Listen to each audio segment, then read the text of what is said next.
ನಿಮ್ಮ ಶರ್ಟ್ಸ್ ಬಗ್ಗೆ ಹೇಳಿದ್ರಿ. ಹೌದು. ನಿಮ್ ಸನ್ ಗ್ಲಾಸ್ ಎಷ್ಟು ಕಲೆಕ್ಷನ್ಸ್ ಇದೆ ನಿಮ್ಮ ಹತ್ರ? ಸನ್ ಗ್ಲಾಸು ಒಂದು ಮನೆ ಶಿಫ್ಟ್ ಆದಾಗ ಯಾರು ಕಳ್ತನ ಮಾಡಿದ್ರು ಅಂತಾನೆ ಗೊತ್ತಿಲ್ಲ. ಒಂದು ಫುಲ್ ಬಾಕ್ಸ್ ಫುಲ್ಲು ಬರೀ ಸನ್ ಗ್ಲಾಸಸ್ಸೇ ಇಟ್ಬಿಟ್ಟು ಪ್ಯಾಕ್ ಮಾಡಿದ್ವಿ. ಆ ಬಾಕ್ಸೇ ಕಾಣಿಸ್ತಾ ಇಲ್ಲ. ಅಂದರೆ ಮನೇಲೇ ಮಿಸ್ ಆಗಿದೆಯೋ, ಯಾರ ಲಾರಿಲಿ ಬರ್ತಾ ತೊಗೊಂಡೊಟ್ಟೋದ್ರೋ ಗೊತ್ತಿಲ್ಲ.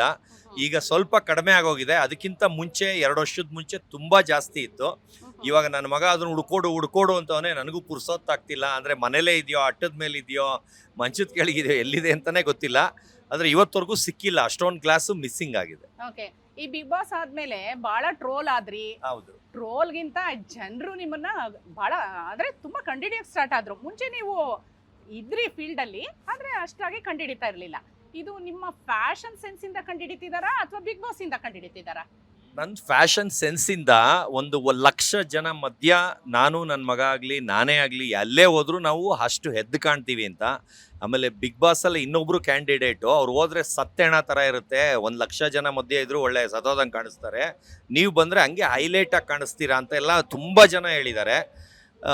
ಅವ್ರಿಗೆ ಎಷ್ಟು ಫಂಕ್ಷನಿಗೆ ಕರೀತಾ ಇದ್ದಾರೆ ಹೆಸರು ಹೇಳಲ್ಲ. ಅದಕ್ಕಿಂತ 10ರಷ್ಟು ಫಂಕ್ಷನ್ ಅಟೆಂಡ್ ಮಾಡ್ತಾ ಇದ್ವಿ. ಓಕೆ, ನೋಡ್ತಾ ಇರ್ತೀವಿ ಸೋಷಿಯಲ್ ಮೀಡಿಯಾದಲ್ಲಿ ಯಾವ ರೀತಿ ಹೈಪ್ ಕ್ರಿಯೇಟ್ ಮಾಡ್ಕೊಂಡಿದ್ದೀರಾ ಅಂತ. ಓಕೆ, ಈಗ ನಿಮ್ಮ ಫ್ಯಾಷನ್ ಸ್ಟೇಟ್ಮೆಂಟ್, ಶರ್ಟ್ ಬಿಟ್ಬಿಡಿ, ಸನ್ ಗ್ಲಾಸ್ ಬಿಟ್ಟು ಹೊರತುಪಡಿಸಿ ನಿಮ್ಮ ಫ್ಯಾಷನ್ ಬಗ್ಗೆ ಹೇಳಿ. ನನ್ನ ಫ್ಯಾಷನ್ ಬಗ್ಗೆ ಅಂದರೆ ಇವಾಗ ಗ್ಲಾಮರಸ್ ದುನಿಯಾ ಅಂತ ಒಂದು ಮೂವಿಲಿ ಹೀರೋ ಆಗಿ ಮಾಡ್ತಾ ಇದ್ದೀನಿ. ಆಮೇಲೆ ಜಾನ್ವರ್ ಅಂತ ಒಂದು ಮೂವಿಲಿ ಹೀರೋ ಆಗಿ ಮಾಡ್ತಾ ಇದ್ದೀನಿ.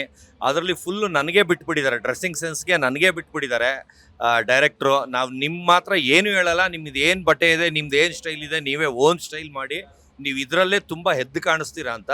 ಅದು ಜಾನ್ವರಲ್ಲಂತೂ ತುಂಬ ರಗಡ್ ಲುಕ್ಕು, ತುಂಬ ಎಕ್ಸ್ಟ್ರಾರ್ಡ್ನರಿ ಇದು. ಅದನ್ನು ಇಷ್ಟರಲ್ಲೇ ಅನೌನ್ಸ್ ಮಾಡ್ತೀನಿ. ಅದ್ರದ್ದು ನಿಮ್ಗೆಲ್ಲ ಇನ್ವೈಟ್ ಮಾಡ್ತೀನಿ, ದಯವಿಟ್ಟು ಬನ್ನಿ.